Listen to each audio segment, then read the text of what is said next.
Hey everybody, I want to show you one of my favorite things with worksheets to do for Google Classroom. What you can do is you can get a PDF and you can convert it using these steps so that the kids can type on it inside Google Classroom and they have their own copy. So the first thing you do is you choose your PDF. I chose something public domain, but let's say it's a worksheet that you want them to type on or to put things in.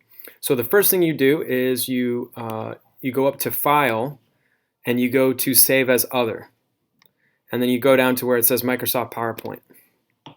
Okay, so for this one, I might change the file name to keep it straight, and I'm going to click Save. And then down here you saw it processed. So now what I need to do is I need to go ahead and I need to open up drive.google.com, and then I'm going to go ahead and click New and Upload File. So that's where New is, and then I click File Upload. Now this is where I would want to choose that PowerPoint. So this was the thing that I converted. Okay, so I double click that. So now it's uploading into my Google Drive, and I got to be careful that I choose the PowerPoint one. So it says .pptx. So I click that, and it's a PowerPoint. And I want to go ahead to where it says Open With, and I click Google Slides.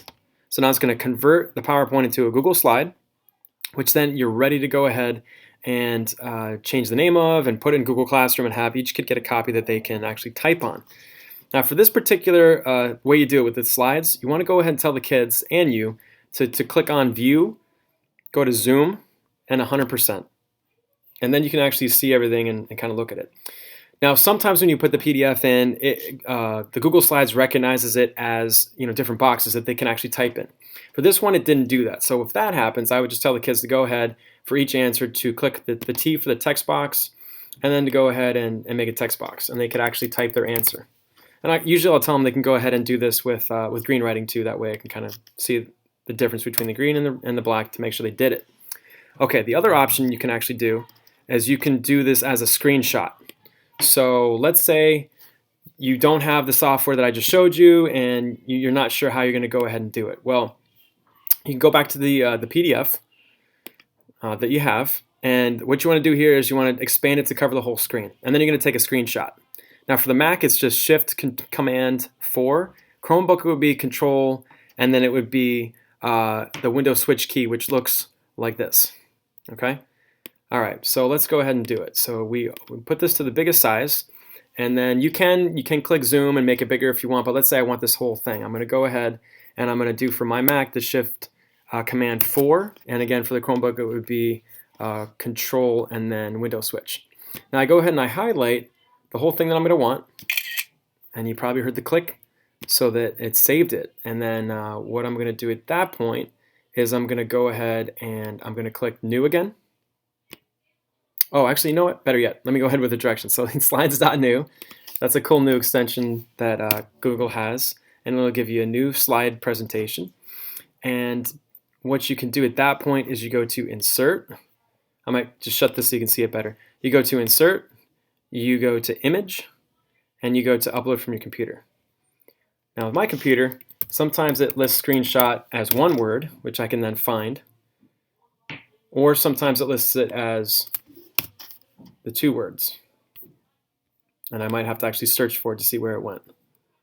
So let's see, where did it go? Okay, there we go. I think that's it. All right, there you go. So now this covers the whole thing, and you can do it in the same way. Now that this is a screenshot, the cool thing about that is that they can't, delete anything or type anything wrong or whatever. So they could do the text box again. They could put their answer. They could go to the view. They could go to Zoom. They could go to 100% and see everything that they have to do. And then that they type their answer there, and then it shows up like that. So when you look at it, you're just going to see that they went ahead and they put their answer.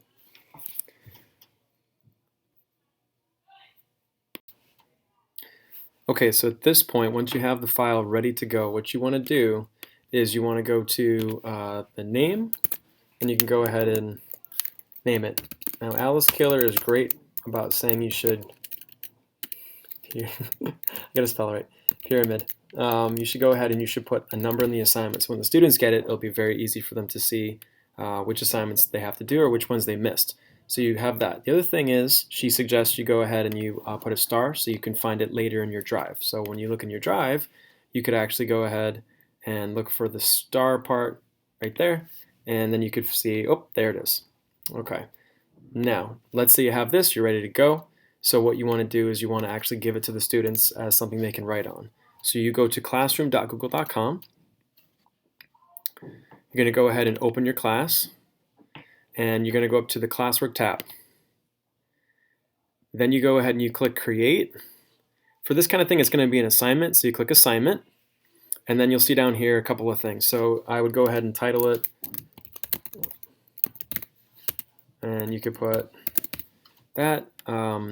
You want to select a due date. Let's say you want to make it due, I don't know, tomorrow at midnight. You're going to be crazy. Now, topic. This is where it gets interesting. So you could actually go ahead and choose that topic that it will fit in. I'll show you that in a second. Now, over here is where your file is going to be in the drive icon. So you click the triangle drive icon.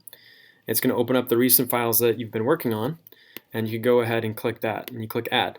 Now, this is where you have to be really careful. Right here it says students can view file. That's just going to let them see your template. You want to actually go ahead and click that, and you want to choose make a copy for each student.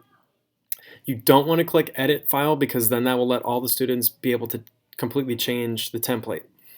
That's something I'd only do for spreadsheets or something you want the kids to check off that they did work or whatever. So you click make a copy for each student.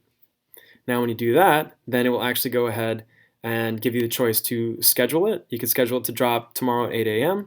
You could just assign it right now, or you could click save draft. That would let you just kind of play with it later. Maybe you say, oh, I want to write some instructions or something, and I just want to save that draft so I have it for later. And that's it.